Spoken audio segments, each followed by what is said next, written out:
This is Wednesday, June the 10th of 2015. This is Damian Macy with the Friends of the Marshall Public Library. And we are today at the library, and we're going to hear from Polly Enkoff. And with that, I'll introduce Polly, and here she is. Thank you. Well, I'm glad to be here. I was not born in Marshall. I grew up in southern Indiana. Spent most of my life there. We did live in Ohio a short time, but kind of had a normal life. My mother did die kind of tragically early on, which was hard, but my dad did a good job with all of us, and I have brothers and sisters, 3 brothers and 2 sisters, and we were close-knit, and we spoiled the younger sister because she didn't know our mother. She was only 2 at the time of the death, and so we spoiled her. But that was okay. But my mother gave me a love for books.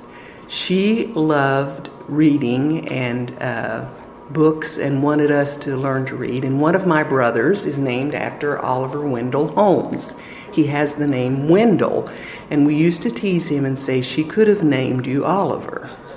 So that with that, I will say that I moved to Marshall with my husband in 1967. And the reason we came to Marshall, he accepted a teaching position here, teaching math. And he wanted to be in a smaller community because we were in Connersville, Indiana, and he didn't like the larger school system. He did not like not knowing about the families from the students, where they came from, and just wanted to know more about their lives. And also, he decided to pursue a master's degree, and he wanted to do that at Indiana State University because that's where he had done his first degree.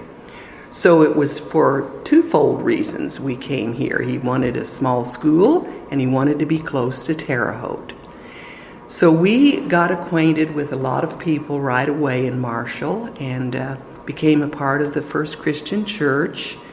And there were not very many young couples in the church, but the older people took us in, and there was a teacher there, Margaret Thornsberg, that taught English in the high school, and she introduced us to different people and made us feel welcome.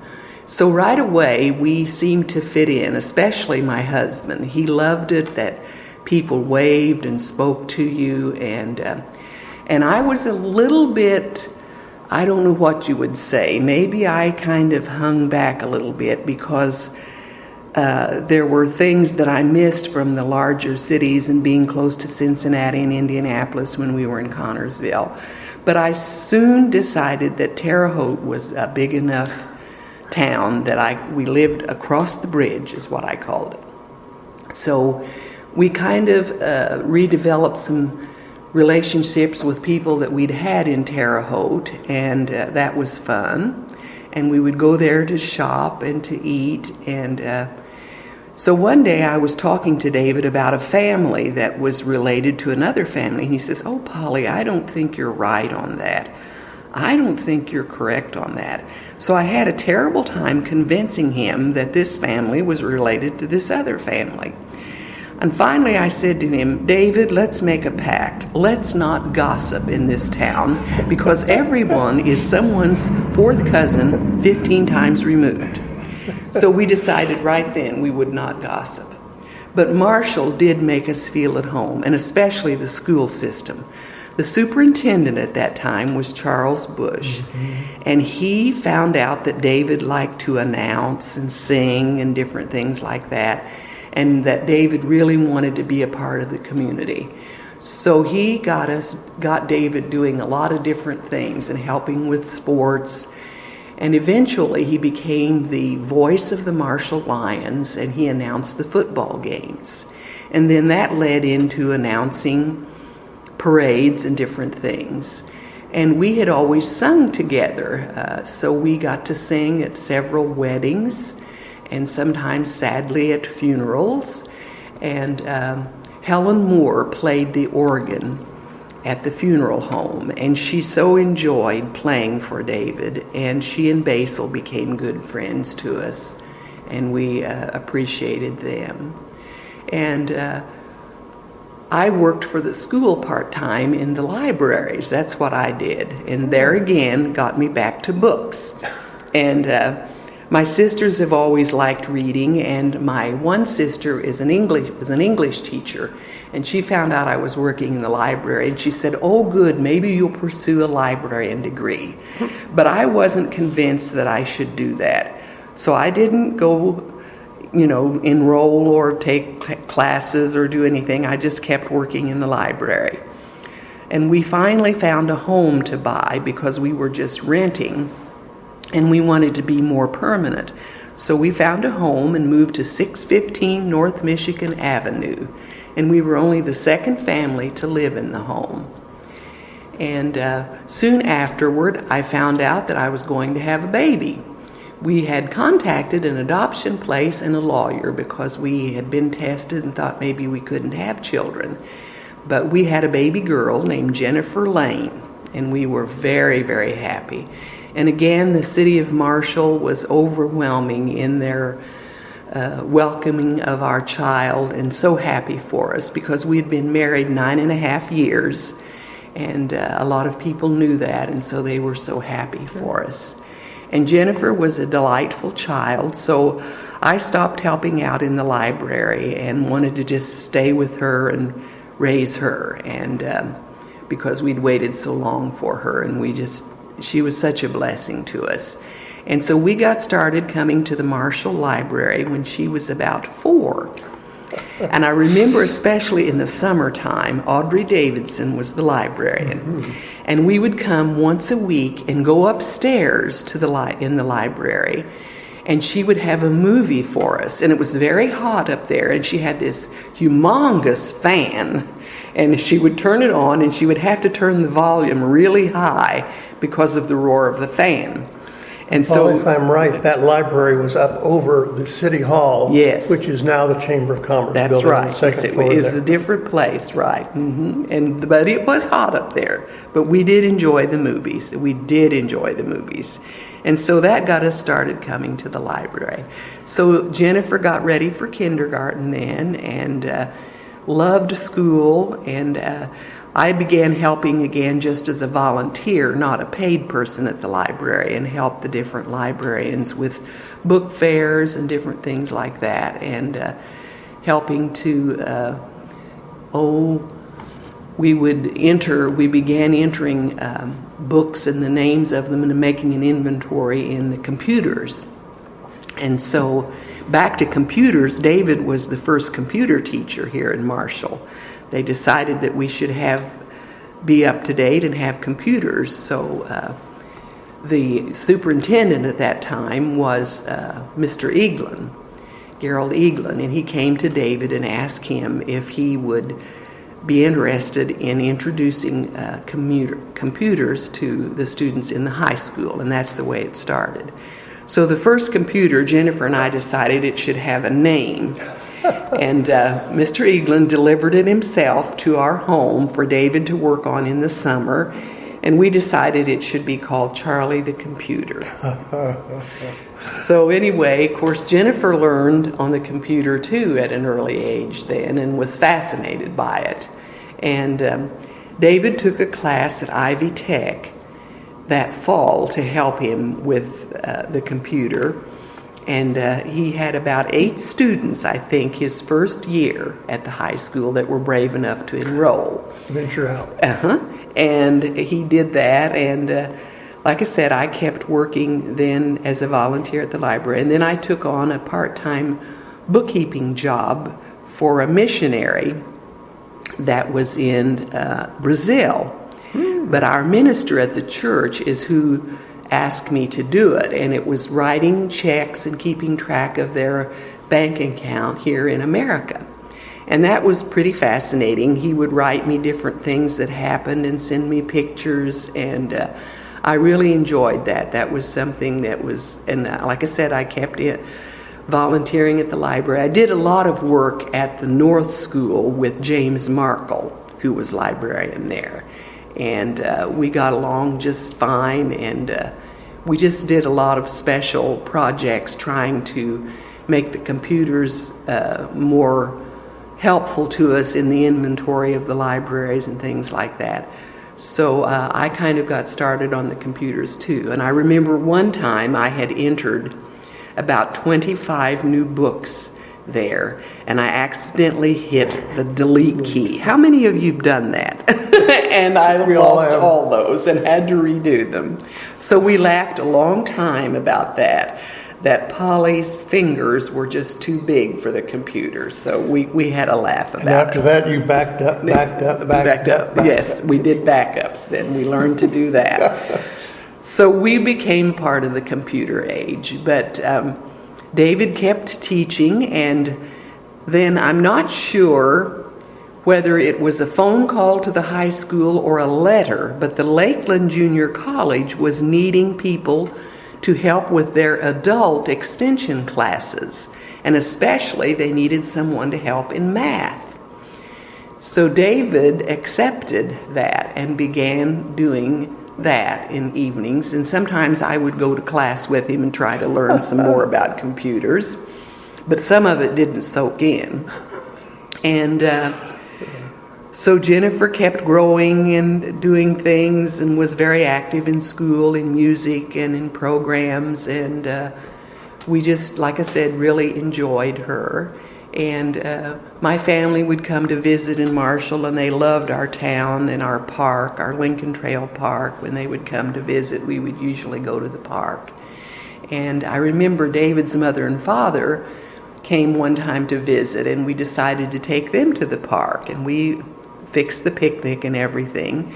And so David's father, Mr. Enkoff, said to us after we'd been there a while, "I can't figure this out. It's all flat country up here, and yet there are all these hills in the park.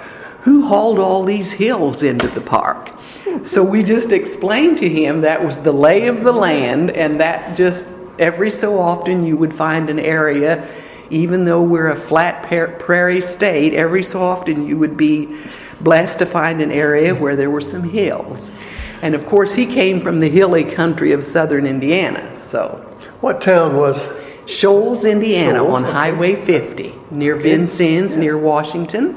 Mm-hmm. And they had a grocery store there and cabins they rented out. And there were hills everywhere. You could not go anywhere without a hill. That's right. So it's kind of like Brown County for some of you that have been to Brown County. So, but he thought that they had hauled in the hills. So we always talked about that, yes. And but Jennifer excelled in school, like I said, and just we were such a joy, and we sponsored different band trips and other events that she was in, and so it was time for her to graduate and try to figure out a school, and she was offered different places, and but she had learned from a lady at church about a liberal arts school in Tennessee called Milligan College, near Johnson City, Tennessee.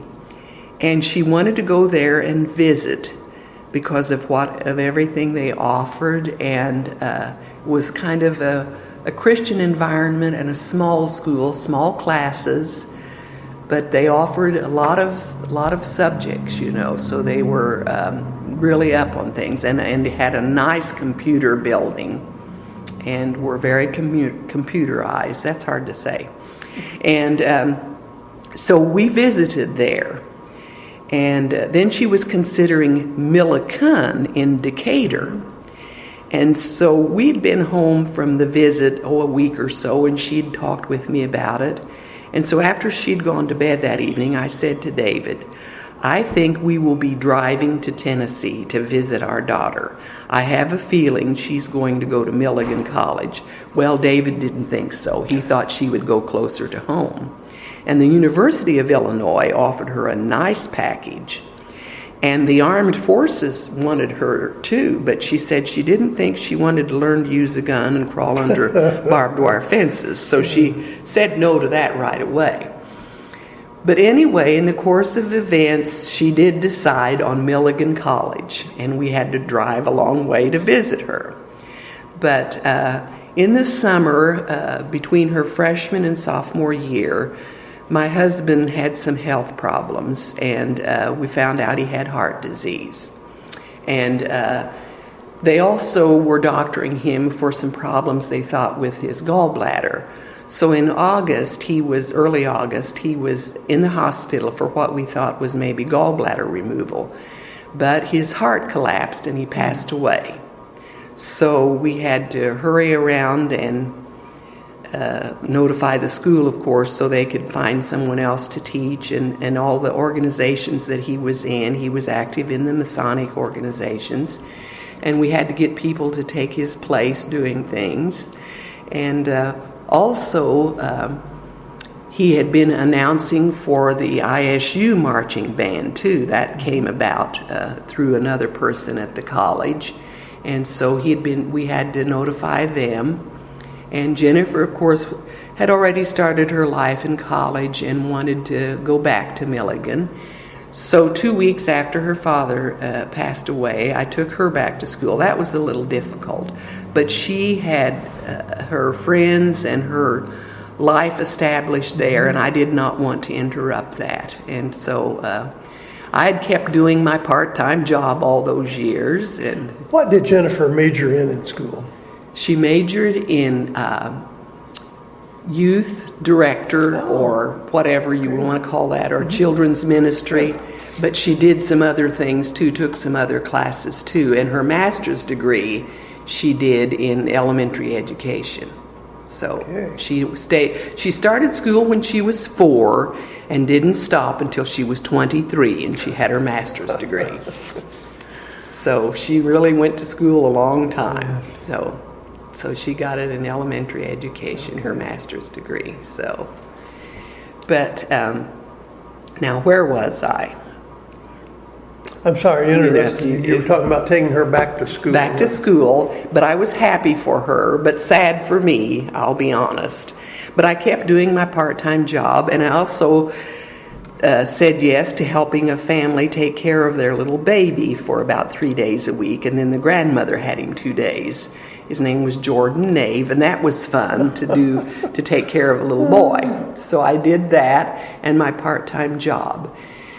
And about a year after that, an opening came up at the treasurer's office. They needed a deputy treasurer.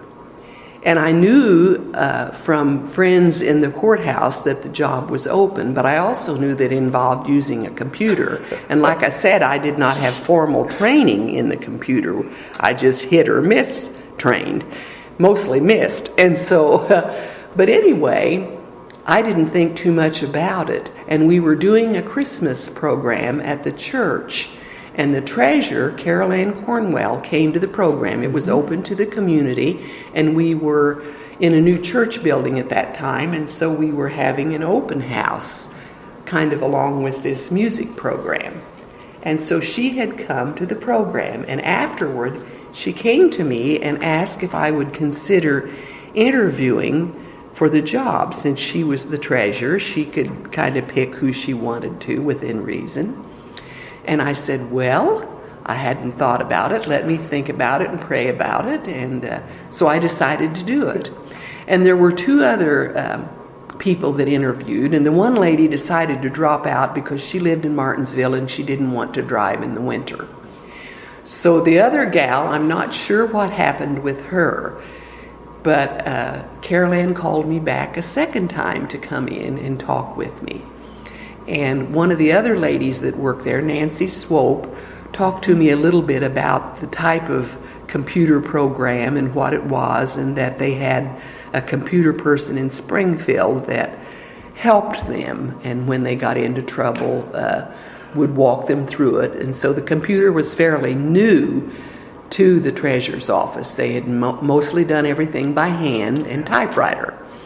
But they had someone that could bail you out. Right. They did have a very nice person to work with named Mike in Springfield. That when you called, he was very, very quick to help you and to reassure you that you had not broken anything or ruined anything or lost any material, because there was an automatic backup.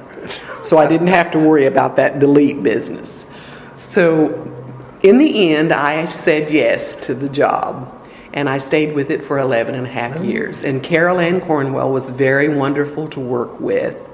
And I learned a lot and had made a lot of friends. I knew every person in the courthouse but two, including the judge. And my family was amazed at that. And I remember my older brother saying, well, it's that small town again. She knows everybody. So that was an advantage. They made me feel very welcome. And I appreciated the job. It was very helpful as far as money with Jennifer in college. She had almost a full ride, you might say, but there were extra expenses that come and trips home, and she needed a better car, and I was able to help her get a nice used Honda that had been taken care of, and I felt comfortable with her driving it back and forth. It just seemed like over the years the college costs have just continued to spiral and still going. They did. They went up every year that she was there in the 4 years. Mm-hmm. But like I said, she had a lot of scholarships, and then with my full-time job, that was a help, and there were benefits with it because I was paying for our health insurance, and I was able to get my health insurance through working at the courthouse and through big help. Yes, and so I kept the small insurance policy for her, just separate because I didn't add her on. I just kept it, and that was working out okay. And I was able to help her pay for her car, and she worked as a resident assistant at the college, and that helped too. So she worked while she was in college, and that was a real experience, being in charge of 20 girls. Oh my! And she said sometimes they were not so nice to each other, and she said, I know this is a Christian college, but they are human after all. So she would complain to me and then say that they are human after all, Mom. But she did enjoy that, and she was with a singing team that traveled in the college, and that's how she met her future husband, Timothy. And Timothy is kind of a story here. When I was pregnant with Jennifer, I was so sure that I was having a boy, I called the baby Timothy for 9 months. Then when she was born, I had to call her Jennifer. But I finally got a Timothy because she did end up marrying Timothy. And they took jobs in an area south of Chicago, Deer Park Christian Church. And he was the music minister and she was the children's director. So I made a lot of trips to that home in Park Forest, never had any car trouble, and kept working. And of course, people would say, well, how can you get in your car and go that far by yourself? And I said, well, I work all week and they work all weekend. So that's the only way I can get to see them. They stayed there 3 years, and then the opportunity came for Timothy to be the youth minister here at Marshall at the church I attend. And they said yes, and that made me very happy. And you might say what their last name is. It's Wood, Timothy and Jennifer Wood, no S on it. And he is the same age as Tiger Woods, but he says there's no S after my name nor no $sign. So that's the way he tells people that his name is Wood, no S on it.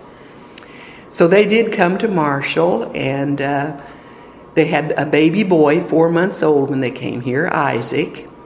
And Charlotte DeShiel helped them find a home, and it ended up being her parents' home, which was empty. The Coleman house, that's where they lived on Plum Street. So that's the home they bought. And they were so happy to be here.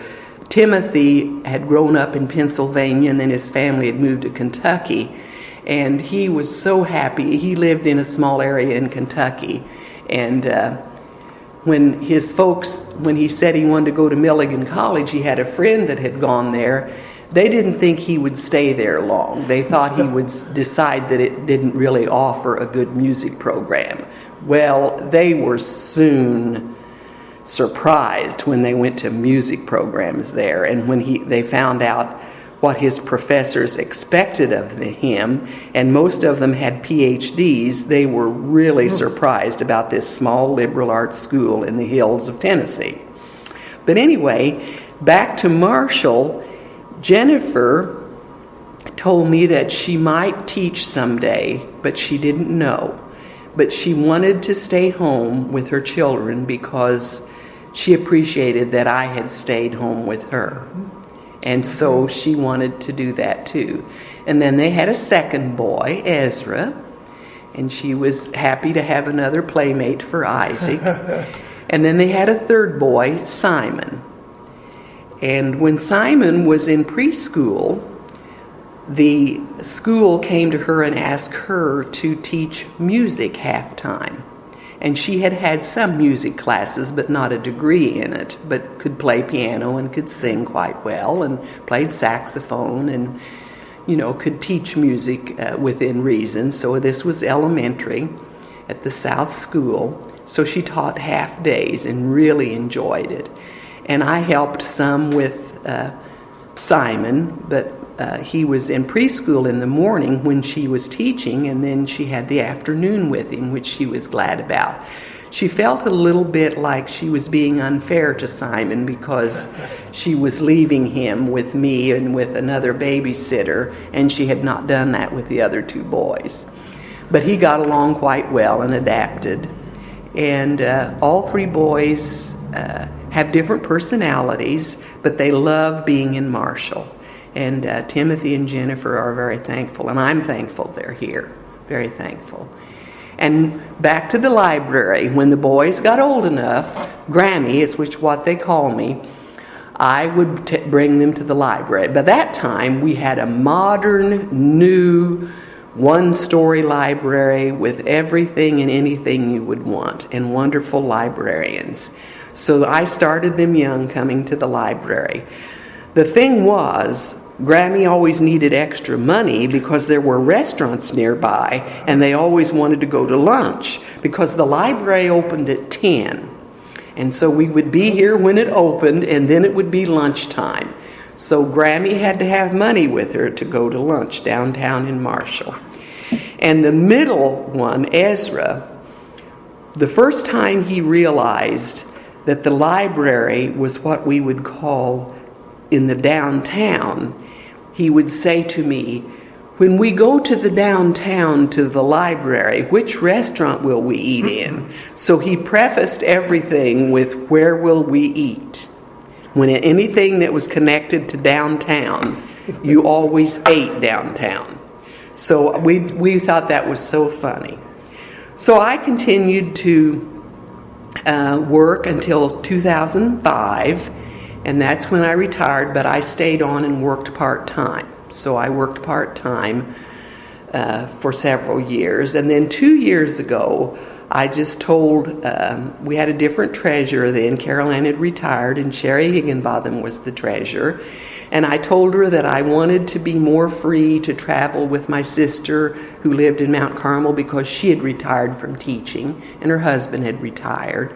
And they didn't have children, and we wanted to do things. And I said, I just want to be freer in the summers because my busiest time to work part-time was in the summer collecting people's precious taxes. And so I said, unless there's a catastrophe, I want to be completely retired. So it was kind of sad in a way because I knew I would miss it, but yet I wanted to move on. So that free time was very welcoming, wasn't it? Yes, it was. And to do more things with the boys in the summer too, and just do everything. And I had stayed in the same home that my husband and I had bought on North Michigan, but it had 2 lots, and I had a lot of flowers and a gravel drive that I had to get gravel for every 3 years, and it was too much for me to take care of. So I went to my daughter and I said, how upsetting would it be to you if I looked for a smaller place? It had 3 floors, the basement had the washer and dryer in it, and it was just a lot to take care of, a lot of yard and flowers, and I was just getting so I was tired of it. And she said, Mom, whatever you choose to do. I said, now I'm not ready to go to the home. I want another home of my own. But so she started helping me look. And we found this place on Plum Street that had been a store for a while. But years ago, it was built as a doctor's office. Dr. Ilias, the doctor that I went to, it was built in 1958. So I had been in the building many times as a doctor's office. Then when it became, a young couple bought it and made a store out of it, it was Stars and Stripes, and I bought a lot of things in there. And she wanted to become a real estate agent. And he had a nice job, and they had some children that they were going to be sending to college, and they just kind of wanted to be out from under the store. But they decided to rearrange the walls and do some more work and make it into a home. So that was one of the places that I looked at as a possibility to buy. And I looked at 3 or 4 other places, and I kept coming back to the Plum Street place. So I went to them and I said, I think I'm interested. So that was in January of 2009. And on my birthday, February 17th, 2009, they put a for sale sign out in my yard on Michigan Avenue. There was a sadness and a gladness. I'd been there 37 years. But anyway, I did take possession of the Plum Street place and moved in there in March. And what is the number or the address of that? 612 Plum Street, the same as the library, only we're 612 Archer. Mm-hmm. Yes. So anyway, I became a part of downtown Marshall. So I had lived there 2 weeks and felt a little bit organized and had my kitchen all together. My sister had come and helped me and had things organized. So I decided to have my family come for a meal. And one of the meals they liked was Bisquick chicken in the oven, because you think you're getting fried chicken with the mashed potatoes and all the trimmings. So I had them come one Thursday evening and eat in my Plum Street home. So we're sitting there, and Isaac, the oldest grandson, looked all around at everything and said, Grammy, I really like your Plum Street home. So we've always called it the Plum Street home. My sisters even call it that. Yes, my sisters call it the Plum Street home, Polly's Plum Street home. So I have felt at home there, and still bring the youngest grandson down to the library, and he followed in the footsteps of Ezra and wants to eat downtown. And he's very fond of Chinese food. So quite often we go right next door from the library to the Chinese place and have lunch. And the best thing that I would like to end with is this summer, he turned 7 in April. And he came to the library with me, and I told him that he could now get his own library card when you're age 7. So he helped me fill out the paper, and the librarian was quite impressed with how he wrote his name, Simon Wood, and he got his own library card. So in essence, I would say Marshall has been very good to me. I've been very happy here.